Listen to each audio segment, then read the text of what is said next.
under the weather today. Kevin Wildes is here, and we are setting ourselves up for a Kevin Wildes weekend of football to discuss. Yes, Nick Wright.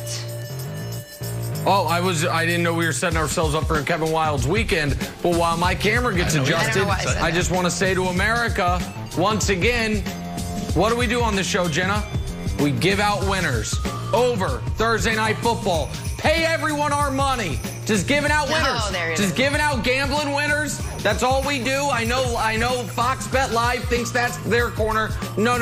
That's the first things first corner. We don't give out a lot, but they're all winners, Jenna. That's what we do. That's all. Broussard, I'm sorry you had to sit and hear all of that. Because you're here, let us wait on that winner. Let us get right to basketball. We got to start this morning with James Harden again, because as of this morning, he is still a Houston Rocket. Yesterday it was reported that the Sixers made Ben Simmons available in some trade packages. So let's go. Let's make a deal, Monty Hall. But literally an hour after that report, this from Sixers president Daryl Morey, quote, "We are not trading Ben Simmons. He is an important part of our future." Chris Broussard, what do you think? Sixers making a big mistake not including Ben Simmons in a deal for Harden? Look, I totally get the idea of wanting to see Ben Simmons and Joel Embiid together under a new coach. Outside of Brett Brown, especially a championship coach like Doc Rivers. In fact, I have been saying that over a year ago that should be the Sixers' plan. However, if James Harden is available, that has to change. I'm sorry, it is about winning now. This is more and more becoming a win-now league. And as good as Ben Simmons is, to think that you're going to win a championship with a guy that not only can't shoot, but won't shoot.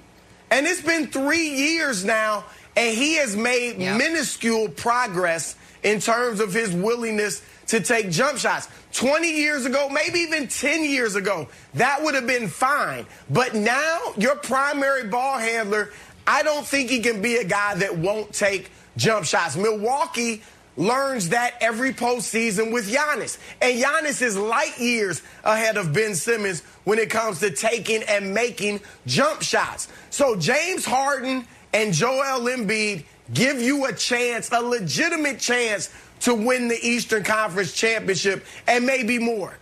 Ben Simmons and Joel Embiid, nice team, very good, but not an Eastern Conference favorite. So I got to be honest, as much as I like Simmons and would love to see him under Doc Rivers with Embiid, I would pull the trigger.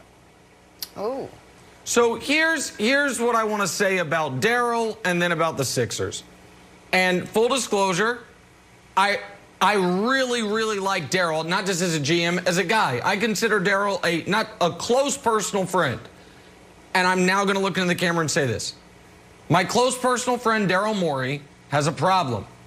And the problem is a lying problem. He's not always an honest fella when it comes to what he may or may not do with his team. So when he says, I talked to Daryl a week ago yesterday, and I asked him, I was like, listen, are you just going to make this, are you going to make this trade or not? And you know what he said to me? We're not trading Ben Simmons. And you know what I said to him? I think you might be lying to me, Daryl. And he said, I'm not lying to you, Nick. And I said, guess what? You're my pal. I don't really believe you.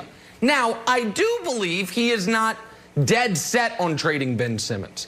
And this is why I like the Sixers' position so much.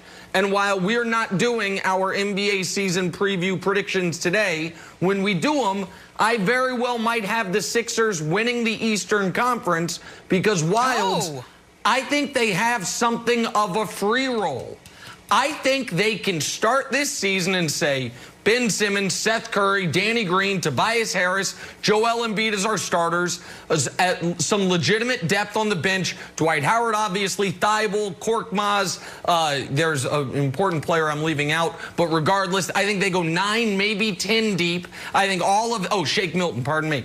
I think all of that, they can say, hey, under Doc Rivers, let's see how it looks. And guess what?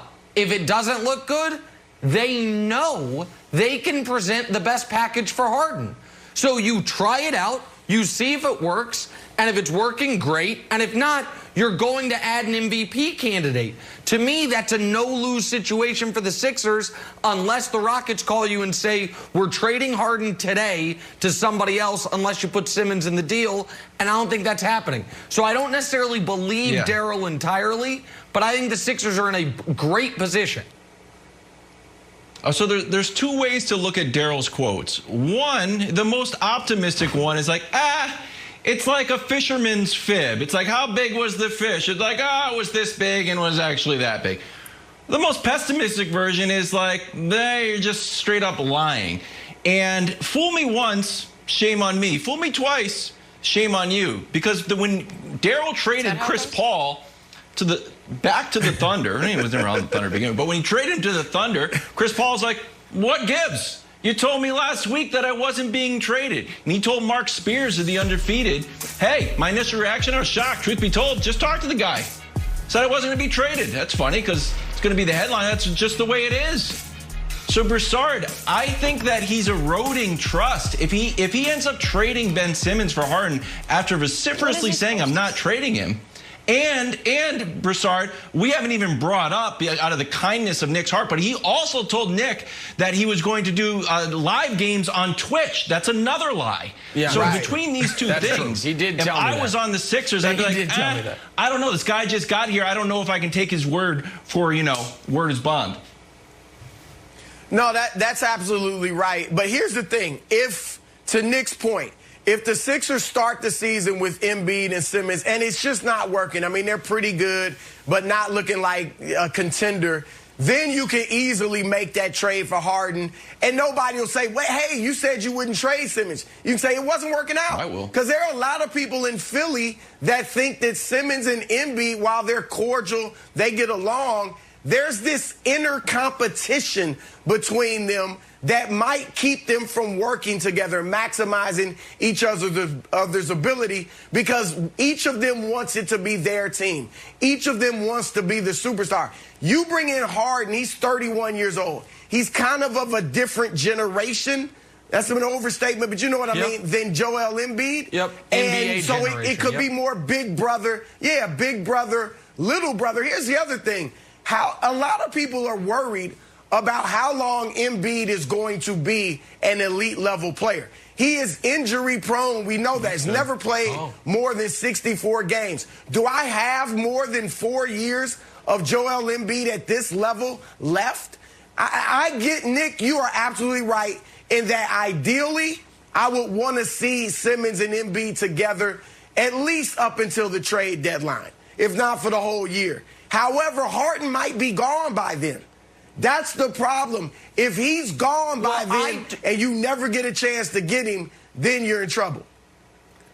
I don't think Rafael Stone, the GM of the Rockets, is going to, who obviously came up under Daryl, is going to trade James Harden without making one last phone call to Philly, unless all of a sudden there is a package that heretofore we had not heard about that has a player involved better than Ben Simmons. But he's not all of a sudden, if Danny Ainge decides to ever actually try to win a championship post Kevin Garnett, it's like Jaylen Brown, Marcus Smart, and picks. He's great. He's not going to accept that trade without seeing, is Ben Simmons available? So I think Daryl, and again, this part is speculation. This is not from talking to Daryl at all. I think he knows he's not going to wake up to a Woj bomb. Harden's been traded to Sacramento for Buddy Hield, Marvin Bagley, and a bunch of picks. Like, God dog it, I'd have given you Ben Simmons. I think he's going to almost get right of last refusal, or first refusal, last refusal. You guys know what I mean. Yeah. And because of that, I think he can bide his time somewhat. That's fair. That's fair. Yep. Also, I'm taking Daryl Morey's side. What did you want the guy to say? He had to answer at that point. Just in case the deal doesn't get done, let Ben feel like he belongs there in Philly. Tough night for John Gruden as we take a turn for a couple of reasons. What is going on with the Raiders? Asked and answered next. First things first.